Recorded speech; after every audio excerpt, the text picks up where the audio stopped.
Gracias al Señor porque hoy podemos estar en su casa adorándole, recibiendo también de parte de Dios lo que Él tiene para cada uno de nosotros. Les felicito porque están en el mejor lugar. Amén. El lugar donde se adora al Señor.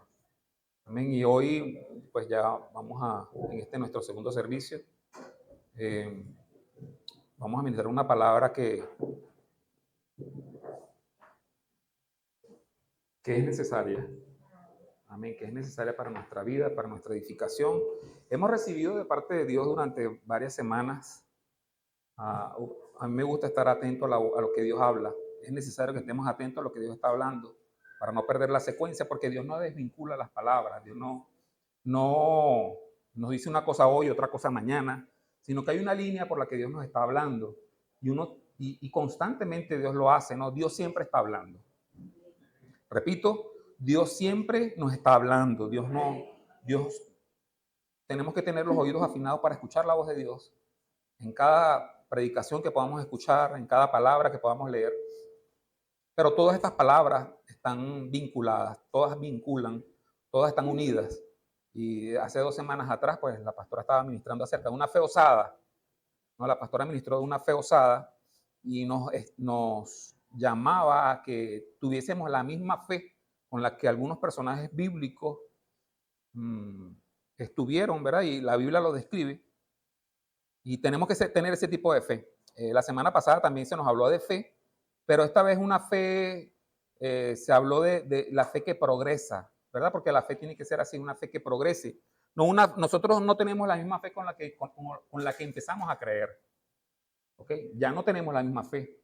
¿Okay? Nosotros creímos en el Señor y teníamos una medida de fe.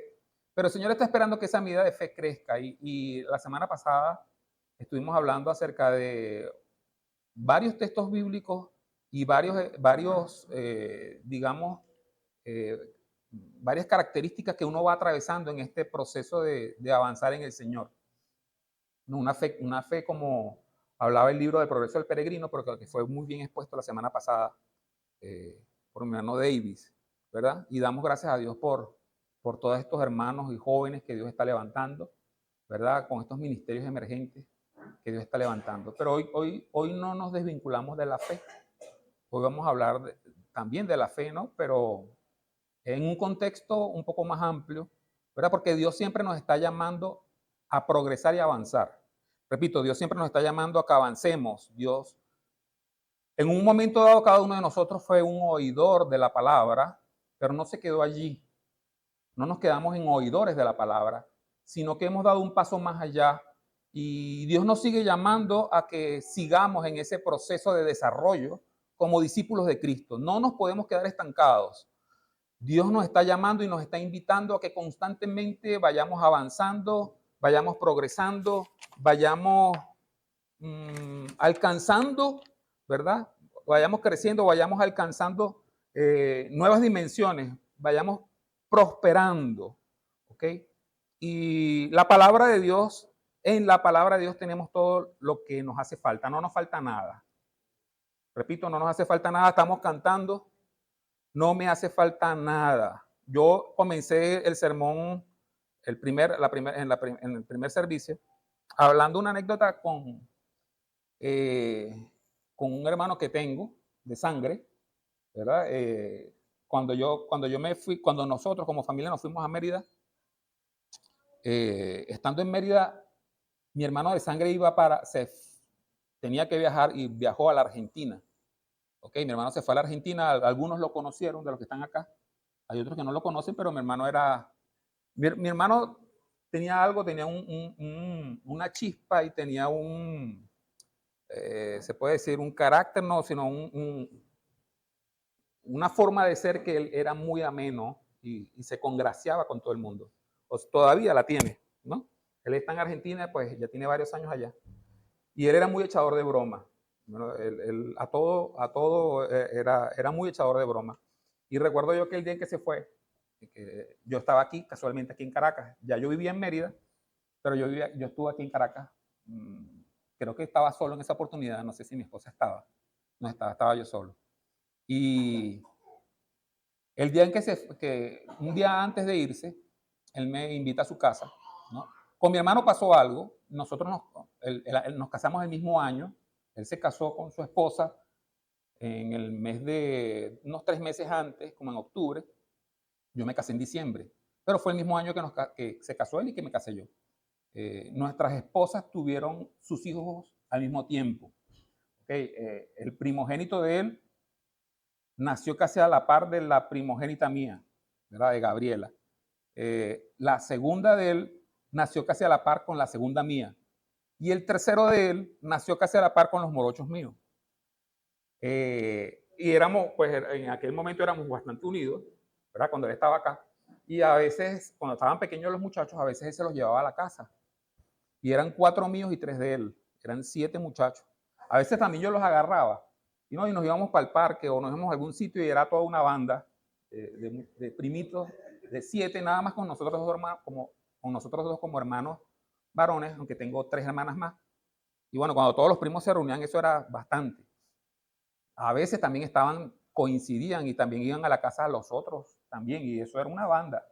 Y recuerdo yo que muchas veces estando ellos pequeños, ¿verdad? Y a veces estando yo de visita en su casa, a veces cuando estaban todos e iban a comer, no alcanzaba los platos, ni las tazas, ni los vasos. A veces agarraban vasos de todo tipo, de plástico, y armaban una vajilla con con todo lo que tenían, a veces hasta con cosas que no eran vasos, sino que se usaban como vasos. Y recuerdo yo que él en el momento en que se va, un día antes me dice, Rafael, anda a la casa que allá tengo unas herramientas, a lo mejor te hacen falta, a lo mejor tú les puedes dar un uso. Y yo voy para su casa, ¿no? Y él empieza a sacar algunas cosas y a dármelas. Esto no lo voy a usar, no me puedo llevar tantas cosas para Argentina. Y empiezan a sacar cajas y cajas, y su esposa saca una caja, ¿no? Y cuando abre la caja era una vajilla. Y él se queda sorprendido. Y él dice, ¿cómo es posible? ¿Y esto qué? Y él dice, esto fue una vajilla. Imagínense, ya, él se fue como el 2015, él se casó en el 95. Esa vajilla se la habían regalado de matrimonio, de regalo de matrimonio. Y la esposa le dice, esta es una vajilla que nos regalaron cuando nos casamos. Y él dice, y yo no había visto esta vajilla. ¿Y cómo es que nosotros todos estos años hemos estado comiendo en tazas de plástico y en cuestiones teniendo esta vajilla?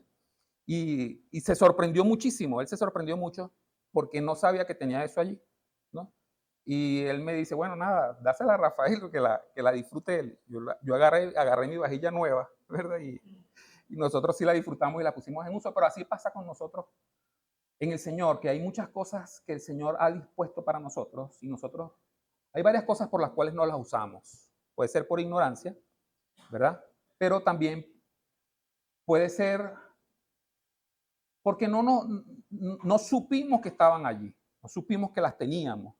Y el Señor ha dispuesto en este desafío que el Señor nos hace de crecer, en este desafío que el Señor nos hace de avanzar, de progresar, de prosperar, Él ha dispuesto de muchas cosas que nosotros no usamos o no hacemos o no tomamos, no le damos el uso que tenemos que darle, por desconocimiento, por muchas cosas, ¿verdad? Porque simplemente no nos arriesgamos, hay algo que es tremendo, y es que muchas veces no queremos salir del confort, no queremos salir de nuestro espacio de seguridad, donde muchas veces nos hemos establecido allí y no queremos salir de ese espacio. Sin embargo, hay un desafío de parte de Dios. Dios no nos va a dejar a nosotros tal cual como estamos, sino que Él quiere que progresemos constantemente. Y en la mañana de hoy yo quiero compartir un tema con cada uno de nosotros que se llama Pasemos al otro lado, ¿verdad? De la teoría a la vivencia. Pasemos al otro lado de la teoría a la vivencia. Y eso es el desafío que tenemos hoy, ¿verdad? Hay un pasaje bíblico, está en Marcos capítulo 4, voy a leerlo desde acá, el versículo 35 en adelante. Es un pasaje bíblico que es conocido, que todos lo hemos leído, pero yo quiero que hoy extraigamos unos principios que el Señor ha provisto para cada uno de nosotros. Principios principios y motivaciones que el Señor nos da para que progresemos, para que pasemos de un lado en el que estamos a otro lado. De aquí, Marcos capítulo 4, versos 35 al 39, dice: aquel día, cuando llegó la noche, les dijo: pasemos al otro lado. Y despidiendo de la multitud, lo tomaron como estaba, en la barca, y había también con él otras barcas. Y él estaba en la popa, durmiendo sobre un cabezal. Y le despertaron y le dijeron: maestro, ¿no tienes cuidado que perecemos? Levantándose, reprendió el viento y dijo al mar: calla, enmudece. Y cesó el viento y se hizo grande bonanza. El versículo siguiente dice: y les dijo: ¿por qué estáis así amedrentados? ¿Cómo no tenéis fe? Entonces temieron con gran temor y se decían el uno al otro: ¿quién es este que aún el viento y el mar le obedecen? Vinieron al otro lado del mar, a la región de los Gadarenos, y cuando salió él de la barca, enseguida vino a su encuentro de los sepulcros un hombre con un espíritu inmundo. Este relato, ¿verdad?, por Marcos, describe un momento en la vida de los discípulos donde tienen una experiencia con Jesús después de un largo día. Ese día Jesús desde muy temprano, ¿verdad?, le hablaba a las multitudes. Marcos capítulo 4, cuando uno lee este pasaje no está aislado de algo que está aconteciendo. Este pasaje no es que de repente se fueron porque al Señor se le ocurrió, sino que todo esto tiene un propósito y tiene una razón de ser. Desde el versículo 1 del capítulo 4, ¿verdad? En el versículo 1, de Marcos capítulo 4, del versículo 1, Jesús dice o describe el Evangelio, que otra vez comenzó Jesús a enseñar junto al mar y se reunió alrededor de él mucha gente. Aquí estamos hablando de multitudes que seguían a Jesús a escucharle. ¿Ok? Porque resulta ser que hay mucha gente que le encanta cómo habla Jesús. Hay muchos y están de acuerdo con ella. Hay mucha gente que la misma presencia de Jesús, ¿verdad?, por lo que hacía, por lo que era atractivo para la gente, era llamativo para la gente, y la gente se acercaba a escuchar, a ver qué dice él. Es más, la gente se asombraba de la doctrina de Jesús. Y dice que se acercaba mucha gente, eran tantas las gentes que Jesús tuvo que entrar en una barca, ¿verdad? Se sentó en ella en el mar y toda la gente estaba en tierra junto al mar. Agarró la barca como si fuese su plataforma y desde allí empezó a enseñar. Desde la plataforma de la barca empieza a enseñar y está toda la gente en la orilla de la playa. Yo me imagino que eso era un gentío grande, ¿verdad? Y dice, y les enseñaba por parábolas muchas cosas y les decía en su doctrina. Y en ese capítulo 4, ¿verdad?, de Marcos, Jesús está enseñando muchas cosas y por lo menos está la parábola del sembrador, está la parábola de la semilla de mostaza, está la lámpara que no puede ser escondida debajo de un cajón, sino que tiene que colocarse en lo alto. Hay varias parábolas. Y era una enseñanza tras otra, enseñanza tras otra, enseñanza tras otra, ¿verdad? Hasta la tarde. O sea, él duró todo el día enseñando. Y la gente le gustaba escuchar a Jesús. Y se quedaban allí escuchando a Jesús durante todo el día, ¿verdad? Sin embargo, el versículo 34, que es el que precede a la narración que tuvimos ahorita, dice: y sin parábolas no les hablaba, aunque a sus discípulos en particular le declaraba todo. A sus discípulos. Entonces aquí hay un contraste de mucha gente y de multitudes. Hay un contraste de cómo el Señor trata a la muchedumbre que simplemente quieren escuchar a sus discípulos. Porque una cosa es escuchar y otra cosa es vivir. Por eso es que hablamos de la teoría a la vivencia. ¿Cómo pasar de la simple teoría de ser un simple oidor a ser una persona que experimenta en su vida a Jesús como el Señor? Entonces hay una diferencia muy grande allí. Hay una diferencia grande. No es nada más escuchar a Jesús. Porque si tú eres un discípulo de Cristo, Él te va a hacer un llamado a que tú pases al otro lado. A que no te quedes con la muchedumbre, a que no te quedes con las multitudes, a que no seas un simple espectador, sino que seas una persona que el Señor va a empezar a transformar para que en su vida pueda experimentar, para que en tu vida puedas experimentar lo que Dios quiere hacer contigo, para que tú puedas vivirlo. Y Dios no se va a quedar tranquilo, Él te va a hacer un llamado. Y para esto, ¿verdad? Para esas personas, para esos discípulos, a los discípulos, el Señor les dice algo. A los discípulos, el Señor les va a dar. Levanten la mano los que son discípulos de Cristo. Amén. Ya que aquí se me congeló al Señor les va a dar 3 motivos que nos impulsan a pasar al otro lado. Dios nos va a dar 3 motivos para poder cruzar al otro lado, que nos van a impulsar. Dios quiere, en nuestra vida, Dios quiere motivarnos. Quiere no solamente motivarnos, así como el águila impulsa y motiva a sus polluelos. Dice que excita a los polluelos en el nido para que los polluelos los aguiluchos puedan extenderse y volar. Él no quiere que nos quedemos en ese estado. Él nos va a motivar. Y entonces agarra y a sus discípulos le va a dar 3 motivos para poder cruzar, aunque miren el paisaje. ¿Verdad? Vean el escenario en que está establecido estas motivaciones. Imagínense usted estar en un botecito así, en un lugar así, en medio de una tormenta. Pero allí Dios quiere llevarnos. ¿Okay? Y ya vamos a entender por qué. Porque ellos estaban tranquilos escuchando. Miren, cuando uno escucha la palabra de Dios y cuando uno escucha la enseñanza de Cristo, uno lo recibe en tranquilidad, porque usted se imagina quién puede escuchar una teoría allí. Nadie va a estar pendiente.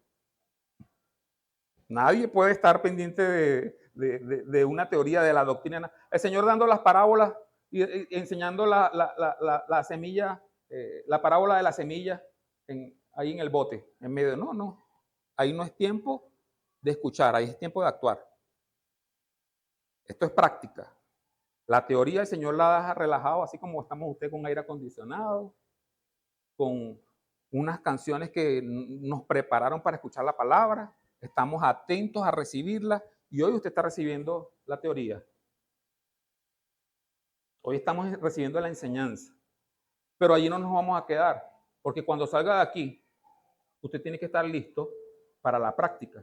Y en esos 3 motivos, el primero que vamos a hablar, de lo que el Señor nos da para motivarnos a cruzar al otro lado, es una palabra.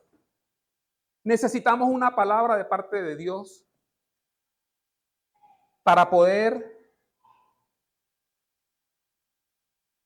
alcanzar aquello que el Señor nos ha prometido. Necesitamos primero la palabra, porque aquí dice un mandato, necesitamos una palabra, un mandato o promesa de parte de Dios. Decíamos que Dios siempre está hablando. Dios siempre está hablando. Dios siempre habla. Y la forma más efectiva es a través de su palabra. Aquí está todo lo que Dios quiere que hagamos. Tenemos su palabra, ya la tenemos. Dice el versículo 35, aquel día, cuando llegó la noche, les dijo, pasemos al otro lado. Entonces, en ese versículo, aquel día, cuando llegó la noche, les dijo, ahí les está proporcionando algo. Les está proporcionando una palabra. Porque una palabra que cada uno de nosotros reciba de parte de Dios tiene el poder de hacerte cruzar cualquier tormenta. Si tú has recibido una palabra de Dios, esa palabra en sí misma tiene un poder extraordinario. Imagínense que con una palabra Dios creó todas las cosas. Con tan solo una palabra el Señor creó de la nada todo. Con tan solo una palabra. Hay poder en una palabra que Dios dé. Y si esa palabra que Dios está dando es para ti, no hay nada, no hay sistema que se interponga entre tu persona y lo que Él dijo que iba a hacer. Porque si hay algo que es bien seguro sobre esta tierra, es una palabra de Dios. Es súper seguro una palabra de Dios. Es lo más seguro que podemos tener. Es más seguro. No sé, a nosotros nos gustan mucho las cosas que son seguras. No, a nosotros nos gusta, como seres que somos limitados, nos gusta la seguridad de las cosas. Y siempre nos amoldamos en nuestra vida, nos amoldamos a todo. No nos gustan las sorpresas. No sé quién, bueno, cuando son buenas, ¿no? Pero no nos gustan los imprevistos. Por lo menos a mí no me gusta.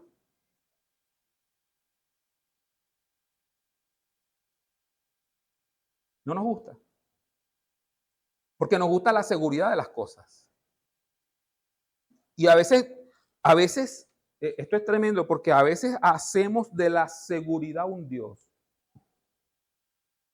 Y no nos salimos de allí. A veces hacemos de la seguridad un Dios. No, yo no. Cuando yo veo las cosas cuando no son seguras, mejor no, yo no me meto por allí porque eso no es seguro. ¿Cuántos han dicho esta frase? Yo por ahí no voy porque no es seguro.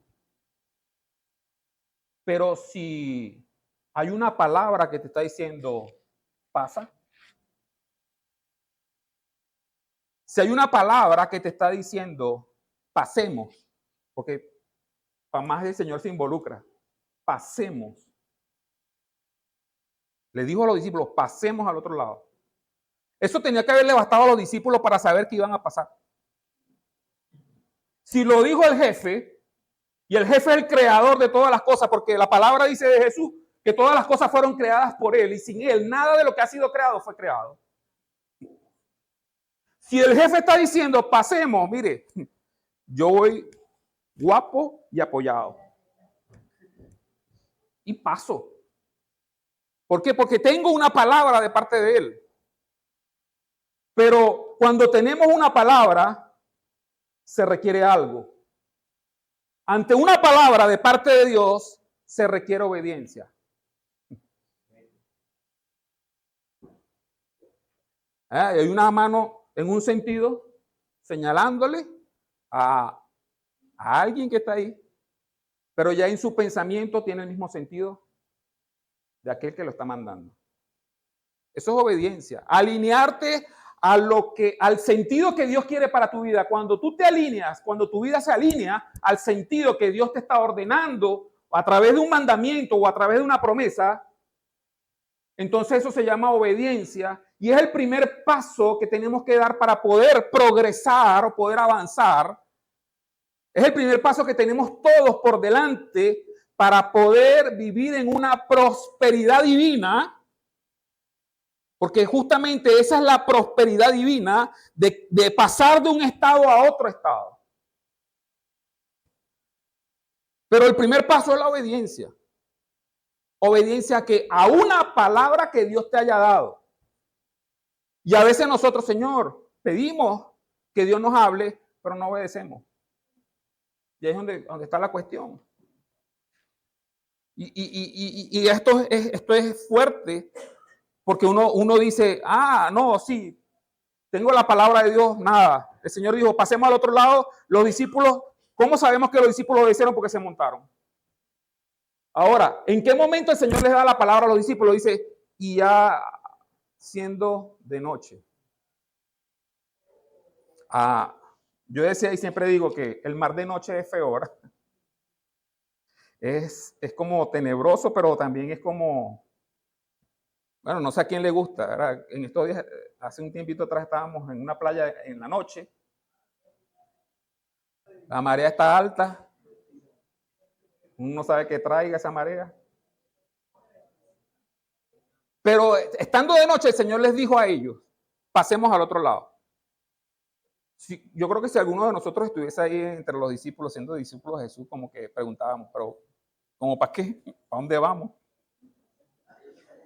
Como que, ustedes saben que me recuerda esto me recuerda a alguien que le dijeron pasemos al otro lado sin ninguna explicación. sal de tu tierra y de tu parentela y ve a una tierra a la cual yo te voy a mostrar. Y cualquiera puede haber dicho, bueno, porque la Biblia dice que cuando el Señor le dijo a Abraham, sal de tu tierra y de tu parentela, lo único que la Biblia dice es que dice, y Abraham salió. Tan fácil. Y Abraham salió. Y Abraham, dice la palabra de Dios, que es el padre de los que tienen fe. El padre de los que tienen fe es Abraham. Él fue el pionero. El papá de los helados. Pero ¿por qué lo dice? Porque el primer paso para después desarrollar fe, el primer paso es obediencia. Es obediencia. Ahora, Abraham recibe una palabra, sal de tu tierra, de tu parentela a los 75 años. Y voy a hacer de ti una nación grande, a un hombre que no tenía hijos y que la mujer era estéril. Palabra desafiante. Porque tú te pones a ver las circunstancias, la esterilidad, la edad. Tú te pones a ver lo natural.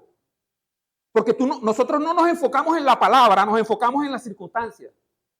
Pero si tú te enfocas en las palabras, tú lo vas a ver más sencillo, porque cuando tú te enfocas en la palabra, tú dices, ¿quién dijo eso? ¿Quién lo dijo?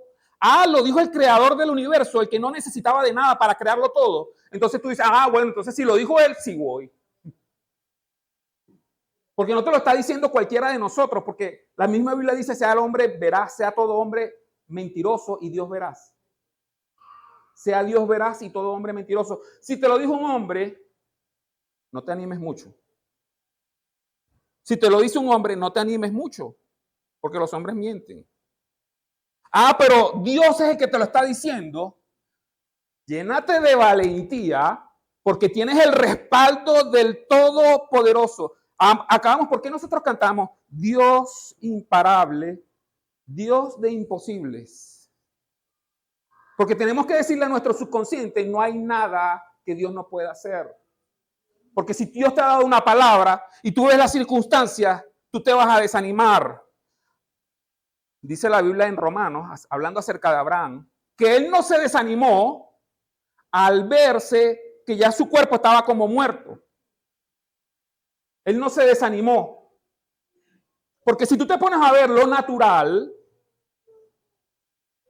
porque es que a Dios se le ocurre darnos palabras que son como tan grandes. Pero tú sabes por qué Él lo hace. Porque si hay algo que tú puedas hacer, entonces lo vas a hacer tú. Pero si hay algo que tú no puedes hacer, entonces lo va a hacer Él.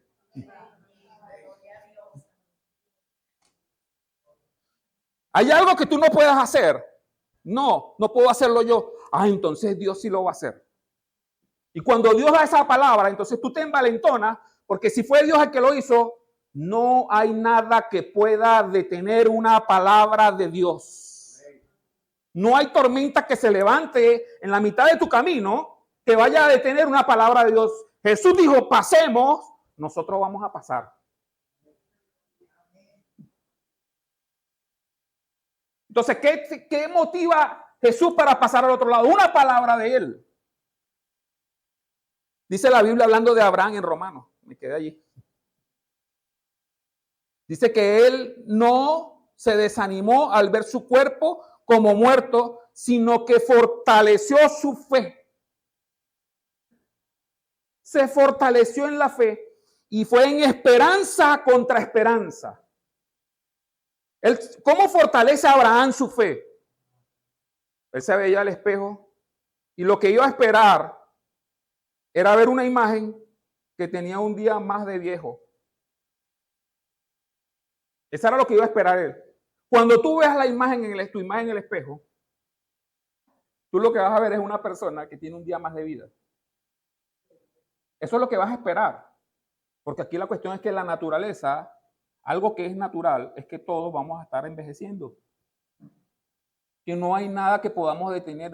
Miren, la mejor crema antiarrugas que usted se pueda echar, en algún momento no va a funcionar.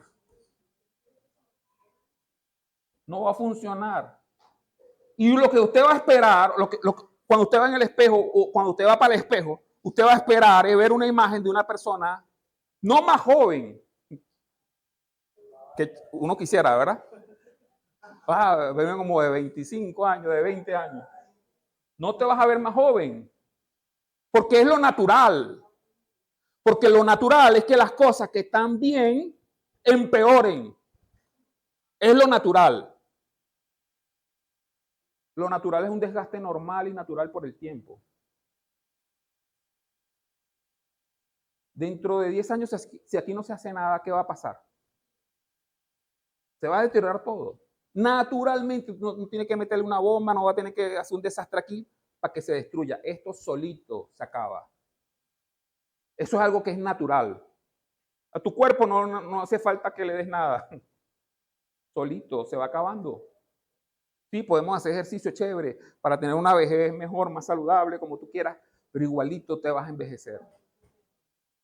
Igualito. ¿Y qué era lo que iba a esperar? ¿Cuál era la esperanza de Abraham cuando viera el espejo? Que hay algo que iba a ser naturalmente más viejo. Pero la Biblia dice que él esperó en esperanza contra esperanza. Esperanza contra esperanza. La naturaleza me está diciendo que voy más viejo, pero yo tengo la esperanza de una palabra que Dios me dijo que iba a ser el papá de muchas naciones. Entonces, no importa las circunstancias a las cuales yo estoy, yo tengo una palabra que la vejez no va a ser un impedimento para que se cumpla en mi vida. Esta es la esperanza que él tenía. Y la chocó contra la esperanza natural. Esperanza contra esperanza. Porque una palabra es tan poderosa cuando viene de Dios que la naturaleza se tiene que someter. Repito, cuando hay una palabra que sale de la boca de Dios, es tan poderosa que la misma naturaleza tiene que someterse. Por muy natural que sean las cosas que tengan que pasar, la palabra de Dios tiene el poder para revertir aún los procesos de la naturaleza. Porque no lo está diciendo un hombre. Asegúrate que sea la palabra de Dios. Cuando tú estás asegurado que eso lo dijo Dios, mire, hermano, usted tiene algo que es un seguro poderoso que lo va a hacer llevar hasta donde Dios dijo que lo iba a llevar. Poderosísimo. Y Abraham tenía esa palabra: sal de tu tierra y voy a hacer a ti una nación grande. Se lo dijo a los 75 años. A los 75 años.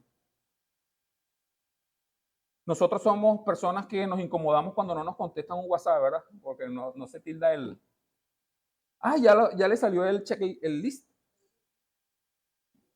Que ya, el visto, ¿no? Como le decimos. Ya lo vieron. No responden. Pasa una hora y nos inquietamos. Bueno, ya lo vieron. ¿Qué pasa que no responden? Pasaron 10 años y Dios no le respondió a Abraham el mensaje. 10 años. Tenía 75. A los 85, la mujer le dice a Abraham, vamos a tener que hacer que eso que dijo Dios se cumpla. Allégate a la criada.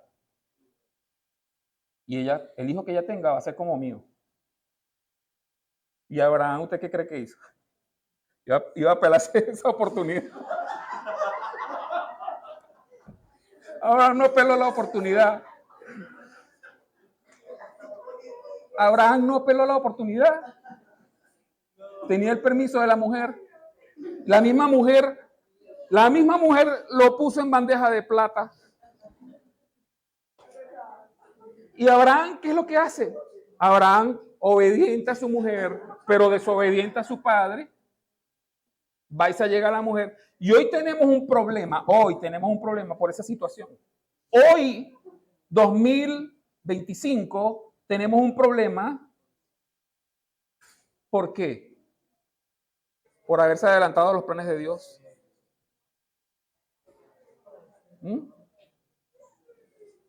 Se adelantó, desobedecieron, y hoy por hoy hay un problema por eso, con los palestinos y los israelíes.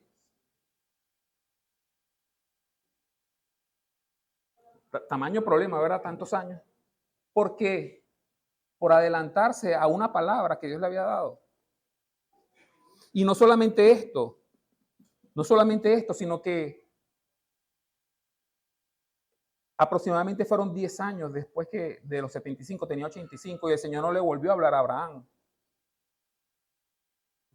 hasta los 99.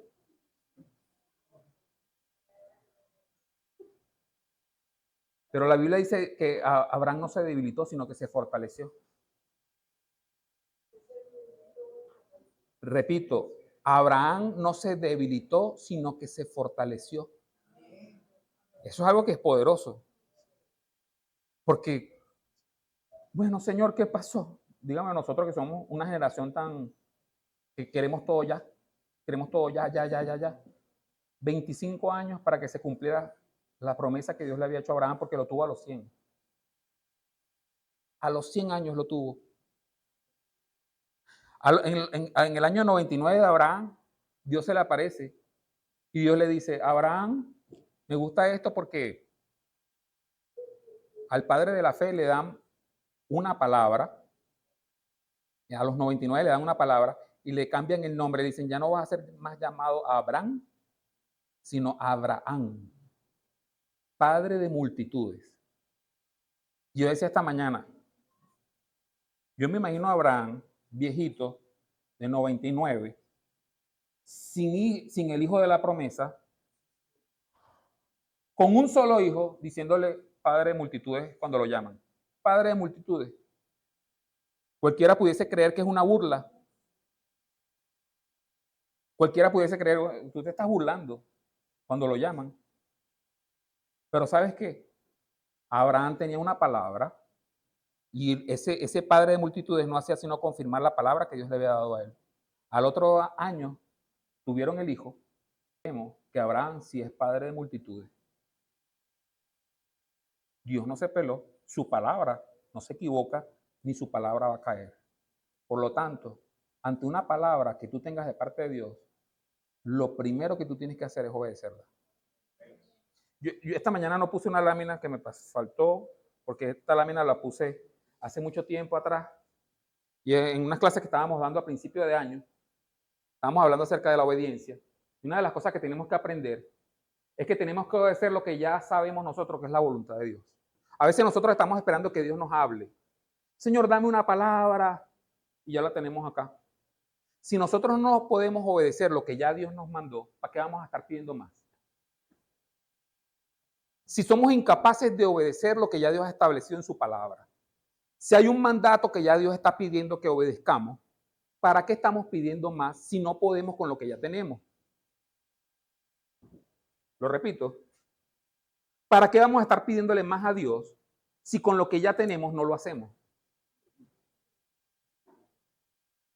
La palabra de Dios dice que si en lo poco somos fieles, Él nos va a poner en lo mucho.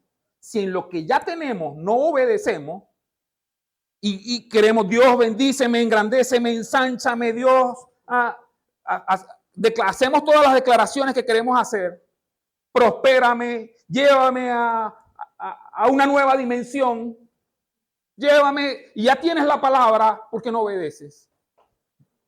Si para llevarte a la nueva dimensión, el primer paso es obediencia, por lo menos empecemos a obedecer lo que ya sabemos de que es la voluntad de Dios. Empecemos por el principio. Y el principio es obediencia. Entonces, si obedecemos lo que ya Dios ha demandado, y dice, algunas personas quieren que Dios les dé una tarea que hacer, o una dimensión a dónde llegar, prometen que harán cualquier cosa que les pida, pero cuando Dios observa sus vidas, encuentra que no han obedecido en las cosas que ya les dijo que hicieran. Entonces, ¿para qué quieres más? Si con lo que tienes no puedes. ¿Para qué quieres más? ¿Para qué estás pidiendo más? Hagamos y obedezcamos lo que ya tenemos, y en el momento en que ya tengamos y obediencia, experiencia en la obediencia, en lo que Dios está pidiendo, entonces Dios verá la fidelidad con la obediencia con que tú estás y te empezará a llevar a otros lugares más amplios porque tienes capacidad de obediencia. Repito, tienes capacidad de obediencia, pero si no tienes capacidad de obediencia, perdóname, no has salido, ni siquiera estás montado en la barca. Porque para montarse en la barca obedece. Eso es para montarse. Ahora hay otro lío de aquí a donde venimos.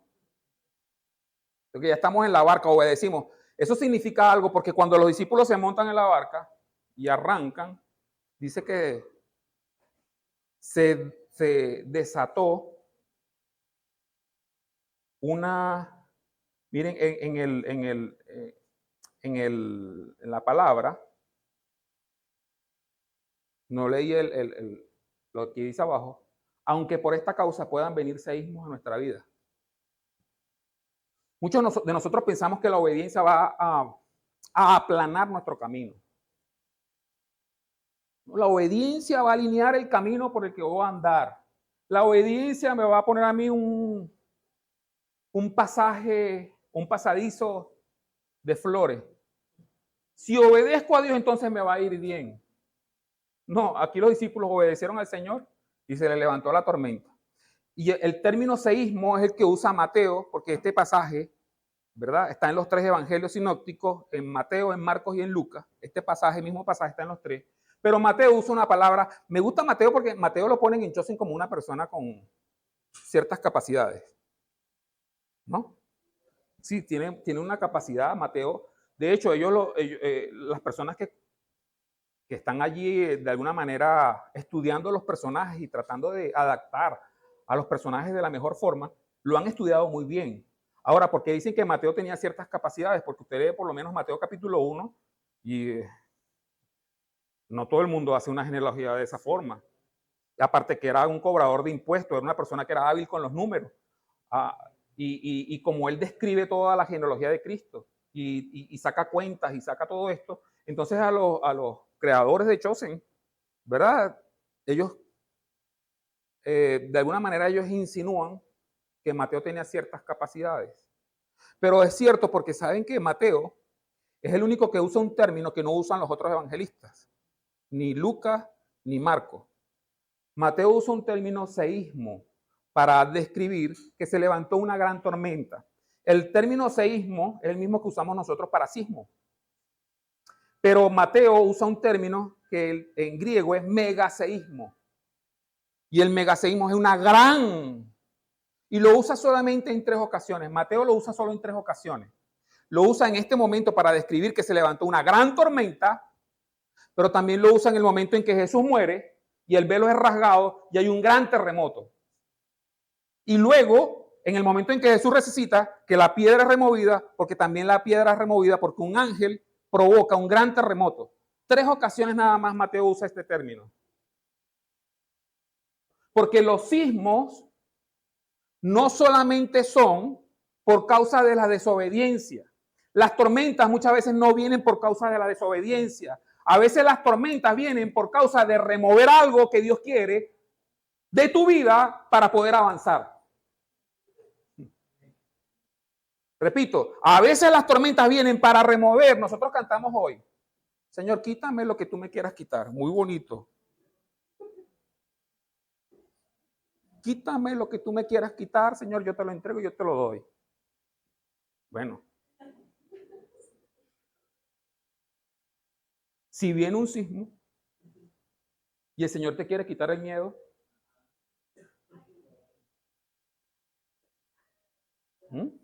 yo te lo entrego, toma, yo te lo entrego. Los discípulos empezaron a cantar ahí en la barca.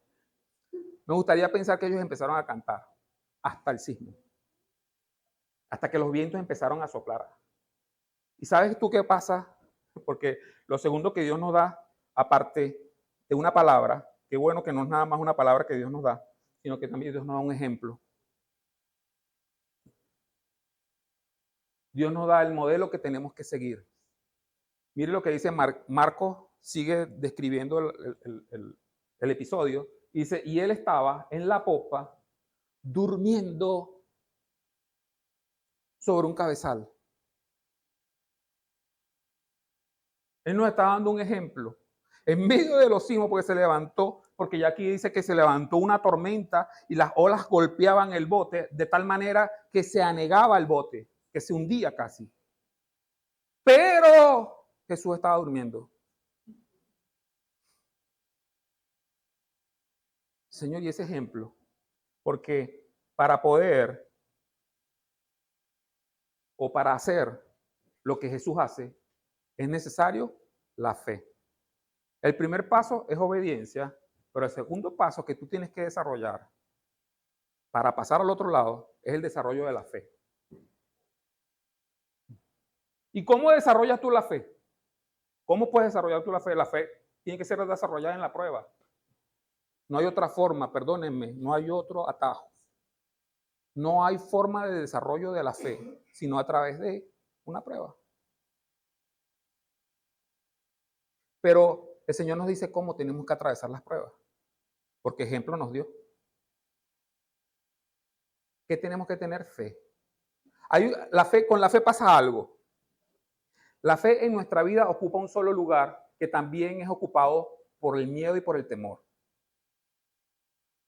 O sea, en nuestra vida no puede cohabitar la fe y el temor al mismo tiempo, o el miedo.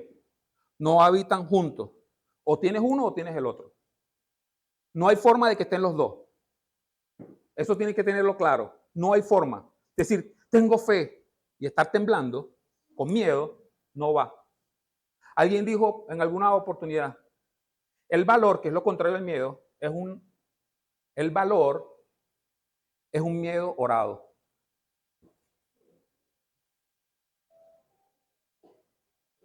El valor es un miedo que estuvo en oración. O sea, cuando tengas miedo, métete a orar, porque de ahí te vas a parar. Se va a arrodillar un miedoso y se va a levantar un valiente. No porque piense que esa persona es valiente, sino porque ha enfocado su vida en aquel que le dijo una palabra y que sabe que no va a pasar nada. Porque si usted ve aquí, dice, ¿qué fe? Es saber algo que los demás no saben. Saber algo que los demás no saben. Porque Jesús sabía que le iba a pasar para el otro lado. Jesús, yo esta mañana hice una analogía. Yo dije como si nosotros nos pusiéramos a ver un partido, empezamos a ver nosotros un partido de fútbol, que ya yo me lo vi, que fue pasado en diferido, ya yo me sé el resultado, ya yo sé todo, y de repente está jugando Venezuela ¿contra quién? Venezuela contra Brasil. Y están ahí durísimos. Y el juego ha sido muy bueno y estamos en el último minuto. Y Venezuela está amenazando que va a meter gol. ¿Cómo está el ánimo suyo? ¿O cómo están los nervios? O si Venezuela va ganando 1-0 y está Brasil atacando. ¿Cómo está usted con el temor? No van a meter gol, no van a meter gol. Y ya yo lo vi y vi que Venezuela ganó. Es un sueño, ¿verdad? Pero es mi sueño. Es mi sueño, no se metan en mi sueño. Venezuela ganó. ¿Verdad? Como yo, sabiendo el resultado ya porque terminó el juego, yo estoy tranquilo. Es más, yo le digo, todos los demás están asustados porque no lo han visto. No se han enterado todavía que Venezuela ganó. Yo sí me enteré. Yo me puedo hasta acostar relajado y mientras todos están brincando, porque yo sé algo que los demás no saben. Yo sé algo que los demás no saben, porque el Señor me dio una palabra a mí que los demás no saben, que me la dio a mí. Jesús ya se veía en el otro lado de la playa, en el otro lado del lago. Y como Jesús ya estaba en el otro lado del lago, ¿qué voy a hacer yo aquí? No me voy a poner a preocupar, me voy a poner a dormir. Mírenlo ahí. Usted sabe algo, hay algo que los discípulos no sabían. Hay una palabra, colócame Isaías, por favor, María, Isaías capítulo 43, versículo 2. Miren, a los discípulos se les ha dado, los discípulos eran judíos y al pueblo de Israel es contigo. Ay, imagínense este texto bíblico en la mente de los discípulos en ese momento. Pero tú sabes ¿sabes cuál es el detalle del asunto? Yo les dije que el temor no habitaba juntamente con la fe. Y otra cosa que hace el temor es que nos vuelve amnésicos. Se nos olvidan las cosas. Se nos olvida el Dios poderoso que nos liberó. Se nos olvidan las cosas que Dios ha hecho anteriormente. Se nos olvida la palabra, porque la palabra la tenían que tener ellos en su mente. Decir que cuando pases por las aguas yo voy a estar contigo. Ellos tienen que simplemente haberla abierto los ojos, ver a Jesús durmiendo y decir, nada, esto está tranquilo. No va a pasar nada. Porque él nos está dando el ejemplo. Si Jesús está tranquilo, yo tengo que estar tranquilo. Si Jesús no ha calmado tu tormenta, tú tienes que estar tranquilo. Porque primero que tú no tienes los recursos en tus manos, no está el calmar las tormentas. ¿Qué posibilidades tú tienes de calmar una tormenta? Eso solamente se le atribuye a Dios. Porque cuando hay cosas que tú no puedes hacer con tus fuerzas, entonces le compete a Dios hacer las cosas. Entonces, ¿para qué te vas a preocupar tú?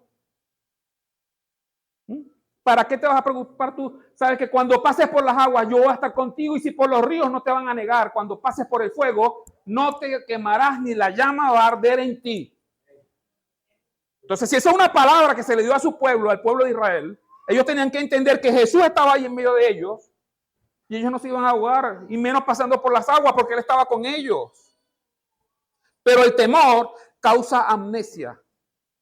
¿Y sabes qué puede ser lo peligroso de pasar por las aguas? Y por eso el Señor, en esta oportunidad, le dice a los discípulos, Marcos capítulo 4 le dice, porque están amedrentados. Pero Mateo le dice, porque están temerosos. Y Lucas le dice, ¿por qué tienes miedo? Porque el Señor, sí, una de las cosas a las cuales el Señor hace hincapié en todo lo que es la palabra de Dios, es en cuanto al temor. Mire,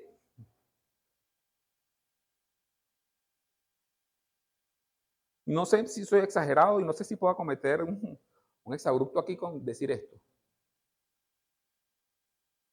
Pero el miedo y el temor, el Señor, yo veo que lo trata más duro que hasta la misma desobediencia.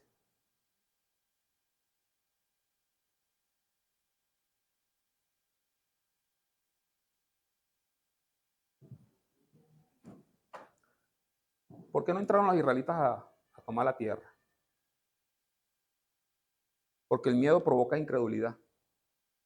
Y la incredulidad en Hebreos, cuando hay un pasaje que habla justamente de la incredulidad del pueblo de Israel por la causa de la desobediencia, dice, y no cayeron en tan gran desobediencia por causa de la incredulidad.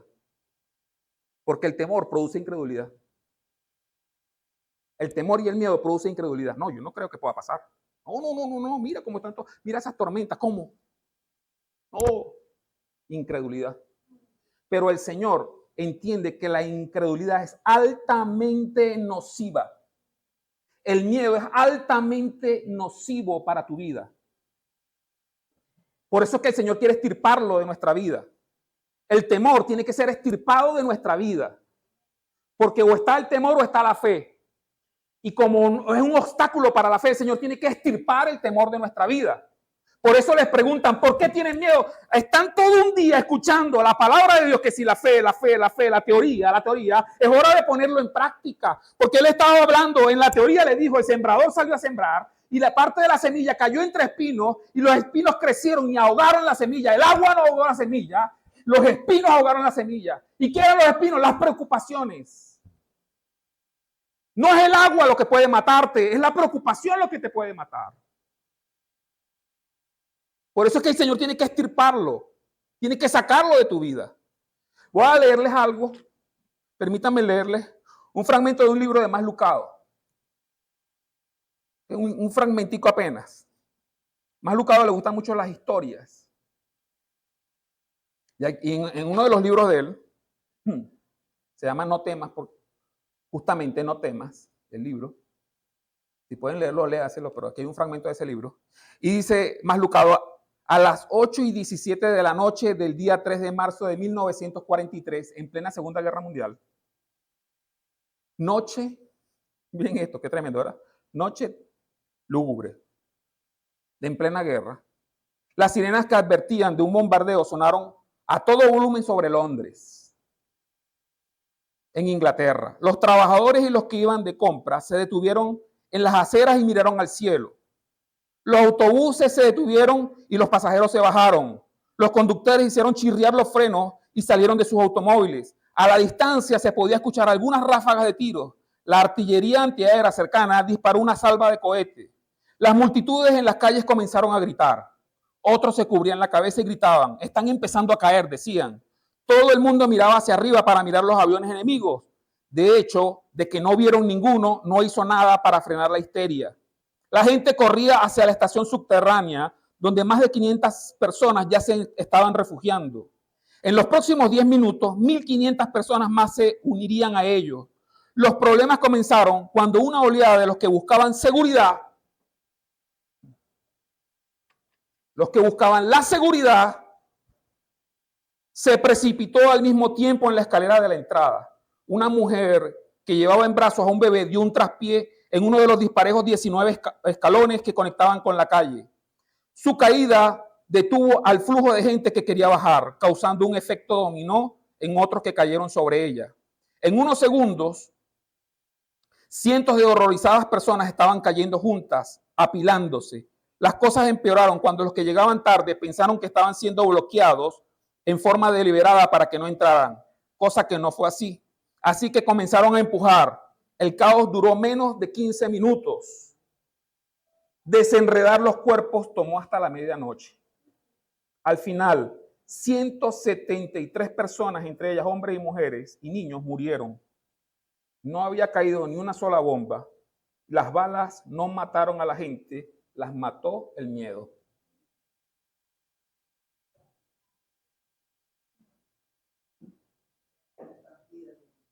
Las mató el miedo. Por eso es que Dios quiere extirpar el miedo de nuestras vidas. Dios quiere sacar el temor de tu vida. Pero la única forma es a través de reforzar la fe.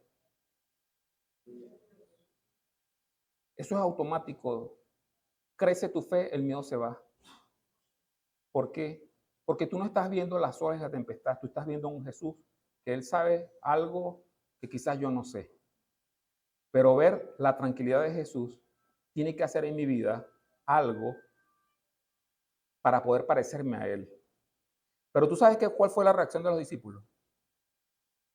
Lo despertaron. Yo creo que Jesús se despertó de mal humor. ¿Sabes? Como cuando uno se despierta así que inesperadamente. Jesús reprendió los vientos. Y le dijo, es más, Jesús, miren lo que hace Jesús, le habla a los vientos. ¿Qué es esto? Jesús le habla a los vientos. Dice, callen, enmudezcan. Cualquiera que estaba ahí le dice, te estás loco. Pero Él nos está enseñando algo. Jesús nos quiere enseñar algo. Y cuando despiertan a Jesús, los discípulos le dicen algo. Y esto es lo que pasa con el temor. Le dicen, despierta. Jesús, despierta. Es que no tienes cuidado de nosotros, que perecemos. ¿Tú sabes qué es lo que hace el temor en nuestra vida? En la clase número 1 de Adentro hacia Afuera, hace mucho hincapié acerca de la imagen que tenemos que tener de Dios, que tiene que ser correcta. El temor distorsiona la imagen que tenemos de Dios.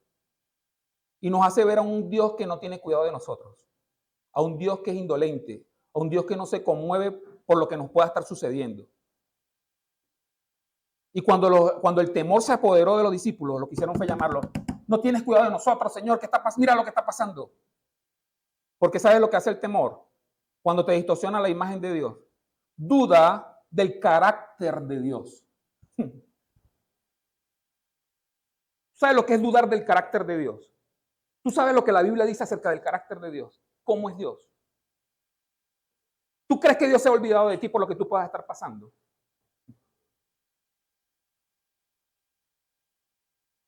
¿Tú sabes qué hace dudar? ¿Tú sabes qué crea la duda en nosotros?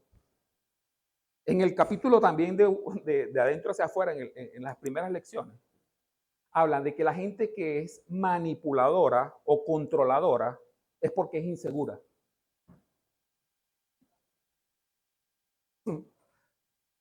¿Sabes que cuando los discípulos estaban inseguros, podemos morir acá? Entonces ellos quieren tener en sus manos el control de salir de las malas situaciones. Controladoras, tienes que hacer esto, Señor. Tienes que apagar la tormenta. Tienes que hacer. ¿Quién eres tú para darle órdenes al Señor? ¿Es que acaso tú sabes qué es lo que te conviene más que Dios? ¿Es que acaso tú sabes que tú tienes que salir de esa tormenta más que el mismo Dios? Es que tú no sabes por qué el Señor está permitiendo eso que está pasando en tu vida y tú quieres ordenarle a Dios cómo es que tiene que ser tu vida, porque ha de ser que tú te la sabes más que Dios. Porque cuando somos inseguros, entonces empezamos a querer controlar todas las cosas. No, esto es acá, esto no se me puede salir del control, esto yo lo tengo aquí, métete, porque aquí es donde estás tú. Tú no puedes hacer eso con Dios. Porque resulta ser que Dios es Dios. Y tú no eres Dios. Tú sabes, una de las cosas que más le pegan al ser humano es saber que no es Dios. Y que tú no tienes el control de muchas cosas que van a pasar en tu vida. Pero gracias a Dios que yo no tengo el control de lo que pueda pasar en mi vida, sino que es Dios el que tiene el control de lo que pueda pasar en mi vida. Gracias a Dios por eso. Porque Él es el que tiene el control.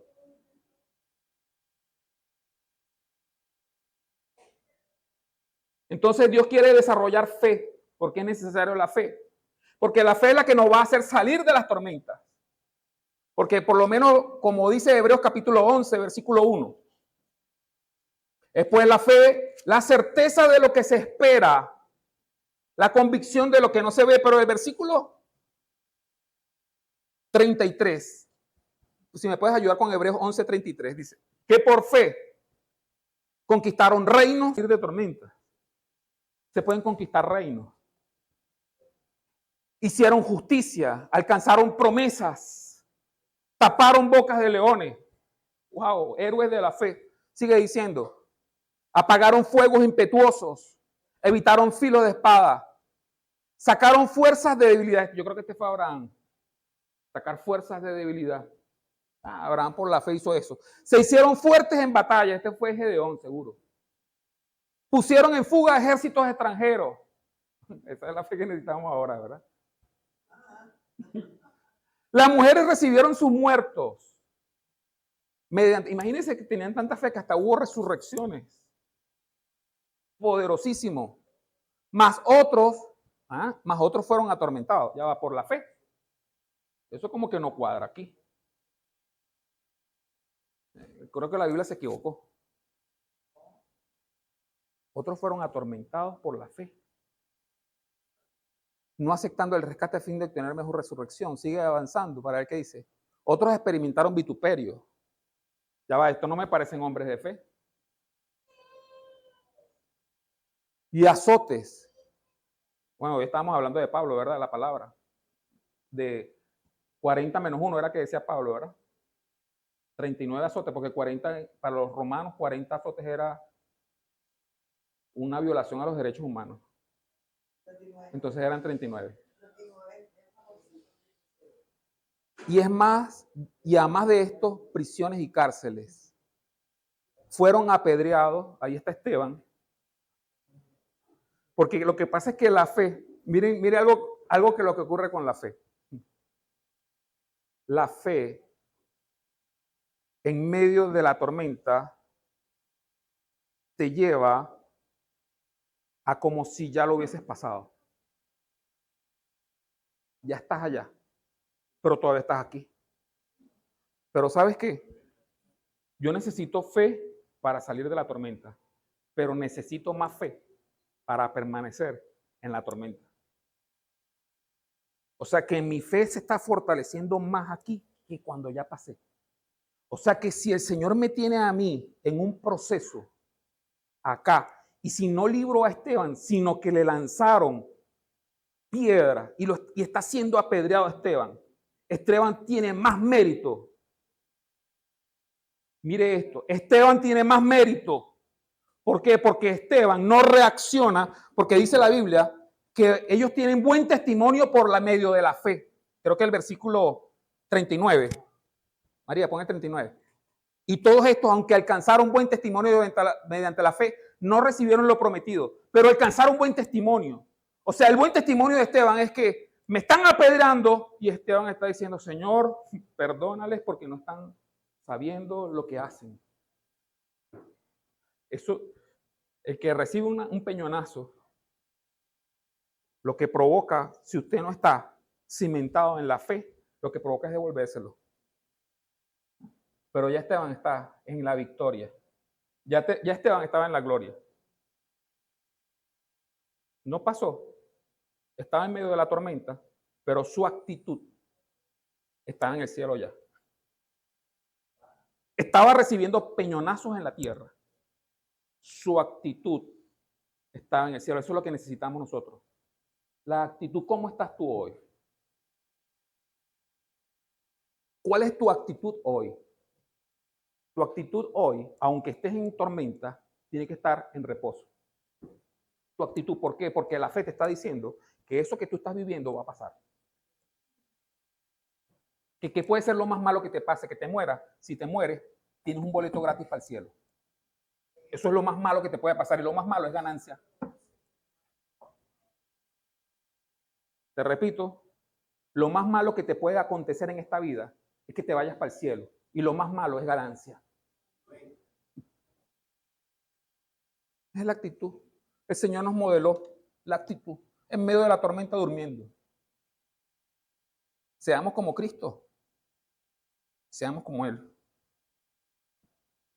Y la última motivación que el Señor nos da una palabra, el Señor nos da un ejemplo y el Señor nos da una misión, el cual es el propósito de tu llamado. Dice, cuando salió de la barca, ¿verdad? Ya su fe fue fortalecida, vieron quién es este hombre que aún hasta el mar le obedece. Claro, ellos salieron raspados ahí, pero el Señor les pasó. Ok, vamos. Se preguntaron, ¿quién es este hombre que tiene? Y cuando llegan a la orilla, miren lo que pasa. Cuando salió de la barca, enseguida, no lo dejó respirar. No, vamos a tomarnos la mañana para bañarnos en la playa, para distraernos, desayunamos y después comenzamos a trabajar. No. Pusieron un pie fuera de la barca y no le salió una tormenta, sino un atormentado.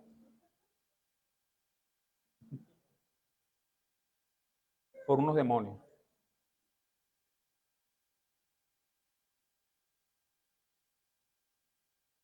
Porque quiero pasar a esta siguiente lámina.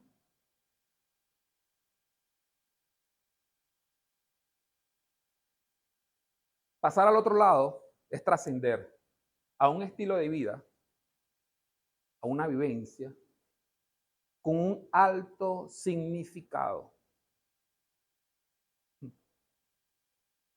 para llevar su liberación a los demás. Porque resulta ser que esa promoción que Dios te quiere dar no es para que te vean a ti. Porque nadie enciende una luz y la esconde. Eso fue lo que el Señor les dijo, ¿verdad? En la teoría. La esconde debajo de un cajón, sino para que la gente, tú vas a brillar, es para que los demás vean a Jesús. Tú no vas a brillar porque tú eres una estrellita. No para que digan, allá llegó el ungido, la ungida del Señor, este es el ungido, esta es la ungida. No. Hay un propósito por lo cual el Señor está encendiéndote. Y es para que lo vean a Él. Hay un propósito por el cual el Señor te quiere promocionar. Hay un propósito por el cual Dios te quiere prosperar. Hay un propósito por el cual Dios quiere dimensionar tu vida. Pero ese propósito no se trata de ti. Va a trascender tu vida. Va mucho más allá de tu propia vida. Porque es para otros que van a ver. Porque si tú estás pensando que Dios quiere prosperarte solamente para ti, estás equivocado. Estás con una mentalidad equivocada. ¿Por qué iban? Ellos no sabían a los que iban. Pero cuando llegaron, yo me imagino, oye, salimos de esta tormenta y vieron al loco ese que venía, al endemoniado ese que venía con una legión. Y dice la Biblia, o sea, lo describe, ahí le pusimos ropa, pero realmente él venía desnudo. Claro, por pudor le pusimos ropa ahí. El tipo no, las cadenas no lo aguantaban, quebraba las cadenas, se laceraba en su cuerpo. La gente le tenía miedo, vivía en los sepulcros. La gente le tenía miedo a ese hombre. Yo me imagino los discípulos cuando lo vieron venir, me imagino los discípulos, uy, salimos de una tormenta y caemos aquí. Esto es más tremendo todavía. Pero hay una razón. Hay una razón. Porque hay una misión. Porque si el Señor te está llamando, si el Señor te dice pasa al otro lado, hay un propósito en ese pasar al otro lado. Y el propósito no es que tú vas a hacer un tour, ni vas a ir a un crucero. No es un crucero de cruzar para allá y para acá.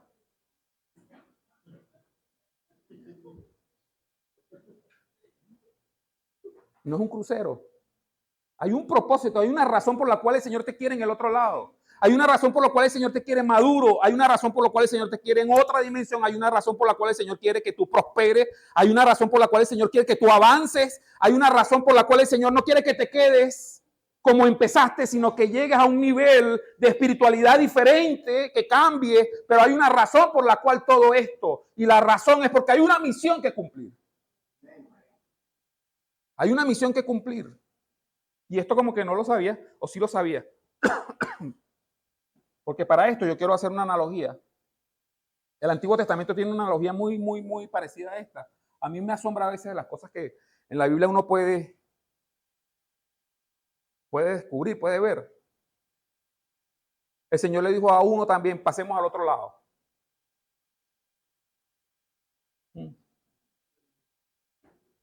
Pasemos al otro lado. Pasa al otro lado y ve a Nínive. Porque hay una misión que tienes que hacer. Jonás. Dice la Biblia que se montó en una barca. Pero no para ir a cumplir la misión, sino porque quería ir en sentido contrario. Miren esto. Jonás no fue obediente. Se monta en la barca, pero no para Nínive. Agarra para Tarsis. Opuesto. Jonás es desobediente, pero se monta en la barca. Desobediente porque va en sentido contrario. Pero es tremendo porque Jonás tenía fe. ¿Cómo sabe usted que tenía fe Jonás? Dice la Biblia que se levantó una tempestad, igualito que como los discípulos. ¿Usted sabe qué hizo Jonás? Se acostó a dormir. Lo que no hicieron los discípulos. ¿Por qué? Porque Jonás sabía algo que los demás no sabían. Jonás sabía que tenía una misión. Y Jonás se acuesta a dormir. Vea el capítulo 2 de Jonás, el capítulo 1 de Jonás. Y se acuesta a dormir Jonás y la tempestad y el barco para allá y para acá, tanto que dice la Biblia, la describe que casi que la nave se parte. Y es Jonás durmiendo, tranquilo. El desobediente, pero con fe. Y la nave para allá y para acá. Para allá y para acá la nave. Y el Jonás tranquilo. ¿Sabes qué lo hacía? ¿Qué lo mantenía Jonás tranquilo? Él sabía que había una misión. ¿Y sabes por qué yo sé que Jonás tenía fe? Ponme el capítulo de Jonás, el capítulo 4. Mire, Jonás tenía una correcta imagen de Dios, pero tenía una mala actitud. La imagen correcta de Dios está en el capítulo 4, versículo 2. Jonás 4:2. Jonás, colócame Jonás, capítulo 4, versículo 2. Y oró a Jehová y dijo, ahora, y la gente se arrepintió. Y decía, esto es lo que yo decía en mi tierra.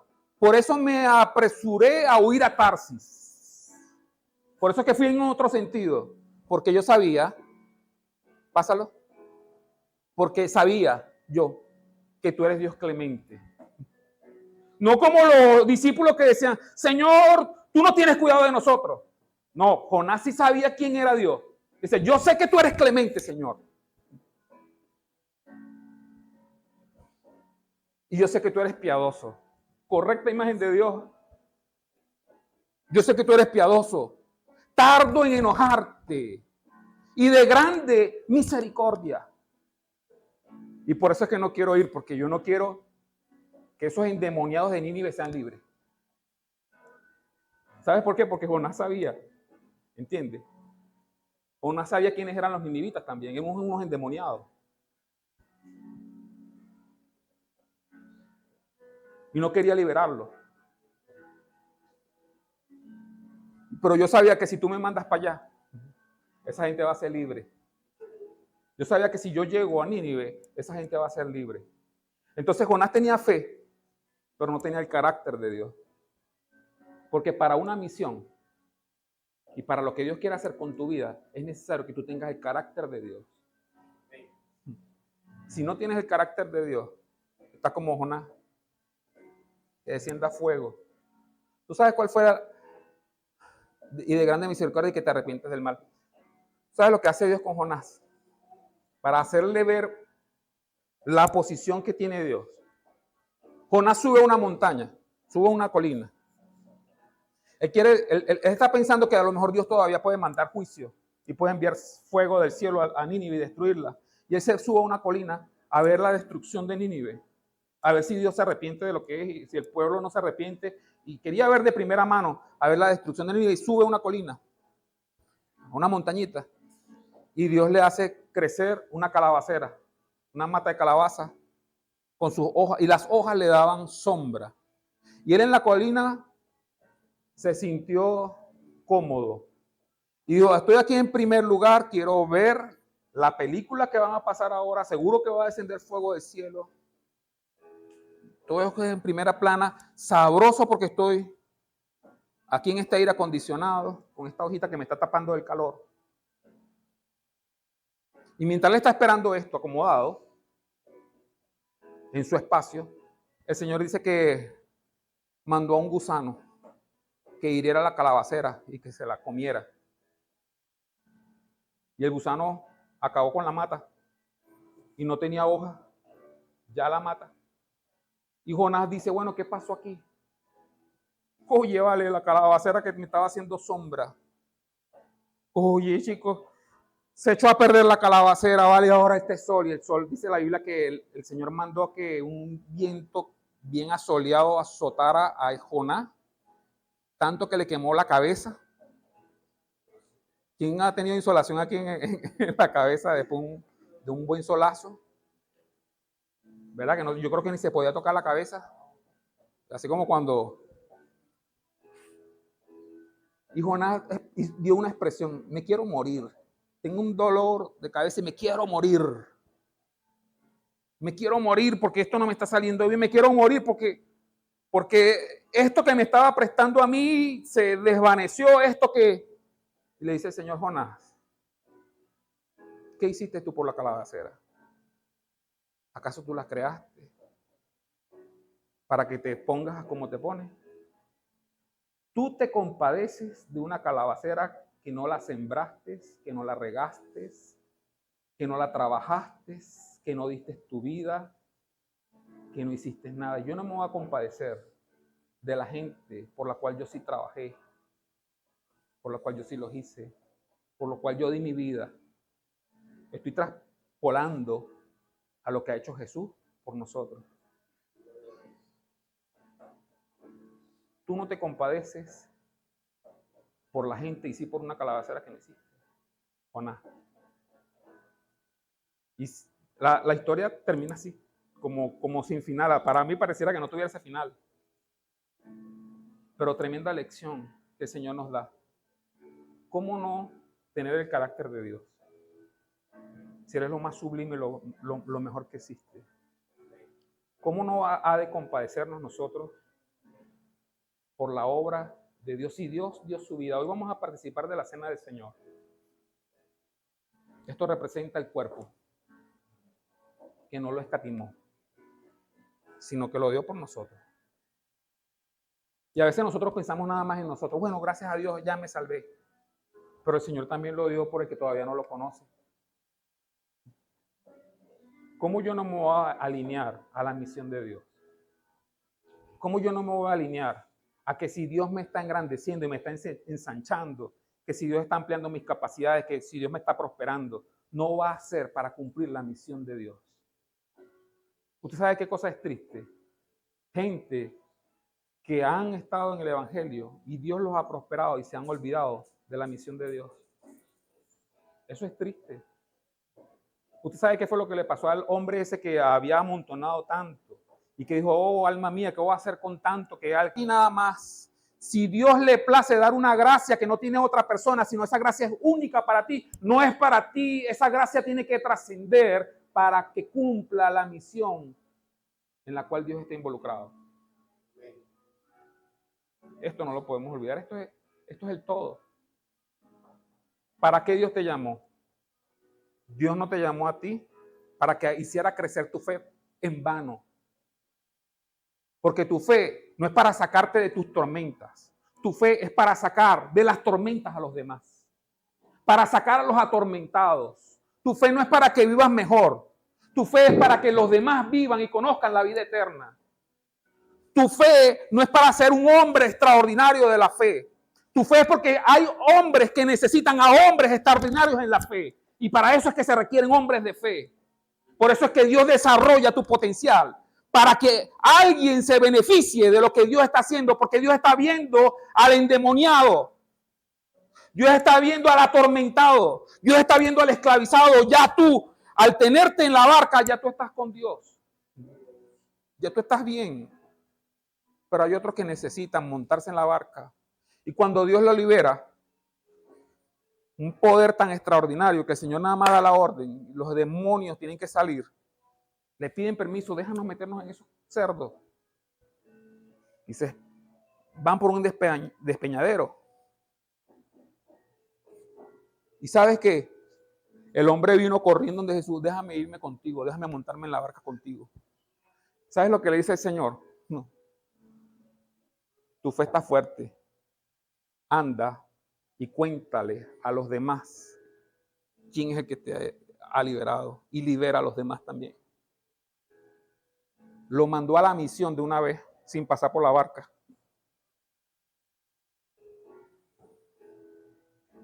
Porque hay algo que es importante y es el propósito.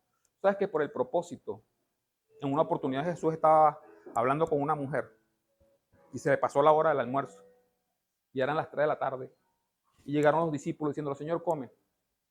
Y el Señor dijo, mi comida es cumplir la obra y la misión por la cual yo estoy aquí.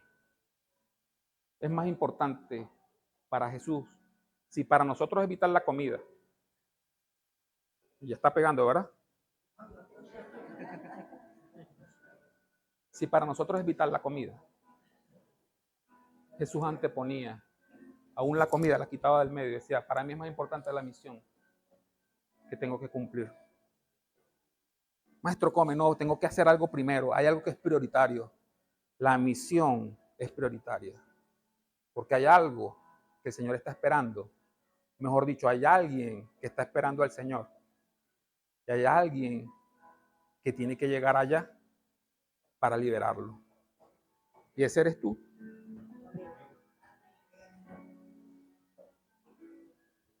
Ese eres tú. Vamos a estar de pie. Vamos a participar de la cena del Señor.